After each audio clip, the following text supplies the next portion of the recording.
महाराष्ट्र सरकार में मंत्री नीतीश राणे ने ईद मनाने को लेकर आदित्य ठाकरे पर निशाना साधा है। नीतीश राणे ने नागपुर में मीडिया से बात करते हुए कहा कि आदित्य ठाकरे ने अपना सरनेम ठाकरे बदल देना चाहिए।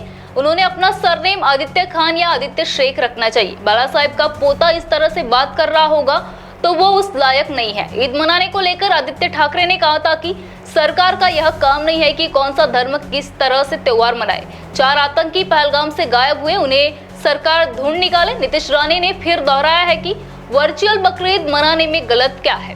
हम अगर पशु प्रेमी हैं, जानवर की जान बचानी है तो अलग अलग तरीके से वर्चुअल बकरीद मनाने में गलत क्या है। जब हिंदू त्योहार से पहले हमें सलाह देते हैं वो सरकार के माध्यम से नहीं आते। अगर कोई सेलिब्रिटी आएगा जो घर में रंग खेलेंगे लेकिन टीवी पर आकर ड्राय होली की बात करेंगे। एका मोठ्या जबाबदार पदावर बसलेल्या व्यक्तीने जबाबदारीने भूमिका घेतली पाहिजे असा मानणाऱ्यापैकी मी आहे। जेव्हा तुम्ही अल्पसंख्याचे जे काय महामंडळाचे अध्यक्ष असता तेव्हा खरं म्हटलं तर तुम्ही समाजाला, मुस्लिम समाजाला, अल्पसंख्याक समाजाला एकत्र कसं करू शकता, प्रबोधन कसं करू शकता, हिंदू मुसलमान कसं करू शकत नाही ह्यावर खरं म्हटलं तर तुम्ही भूमिका मांडली पाहिजे। आत्ता जी त्यांची भूमिका आहे ही खरं म्हटलं तर इस्लामला बदनाम करणारीच आहे अशी माझी भूमिका आहे।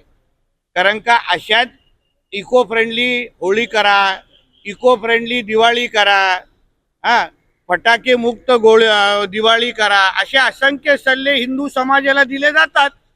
मग हिंदू समाज म्हणून आपल्या जे काही सणासुदी आहेत त्याचा फटाके वाजवण्याचं एक वेगळं महत्त्व आहे, रंग उडवणाऱ्या रंगपंचमीचे एक वेगळं महत्त्व आहे। त्या सगळ्याला बाजूला ठेवून इको फ्रेंडली ड्राय होळी काय, फटाके न वाजवण्याची भूमिका हिंदू समाज घेतोच ना।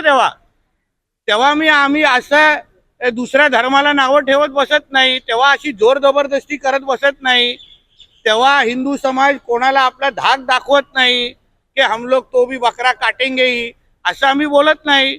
हिंदू समाज म्हणून जेव्हा जेव्हा असे कोणीही पर्यावरणाच्या निमित्ताने आवाहन करतात तेव्हा आमच्या धर्मामध्ये रंगपंचमीला, आमच्या धर्मामध्ये फटाके फोडण्याला कितीही महत्त्व असला तरी हिंदू समाज त्याचं पालन करतो।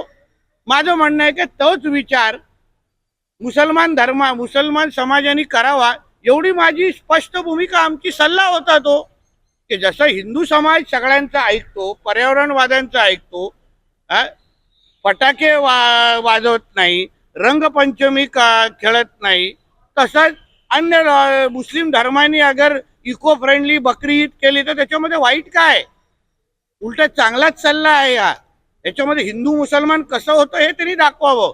उलट जे काही तुम्ही विरोध करताय, इको फ्रेंडली जे सल्ले देताय, त्यांना जे काही तुम्ही नावं आणि शिव्या देताय, हिंदू मुसलमान जे करतायत ना, तुम्ही अप्रत्यक्ष पद्धतीने इस्लामच्या बाबतीमध्ये अजून गैरसमज पसरवताय की कोण अगर चांगला सल्ला देत असेल तर ते इस्लाम मध्ये मान्य नाही, हे त्यांच्यासारखे लोक बाहेर येऊन दाखवत आहेत।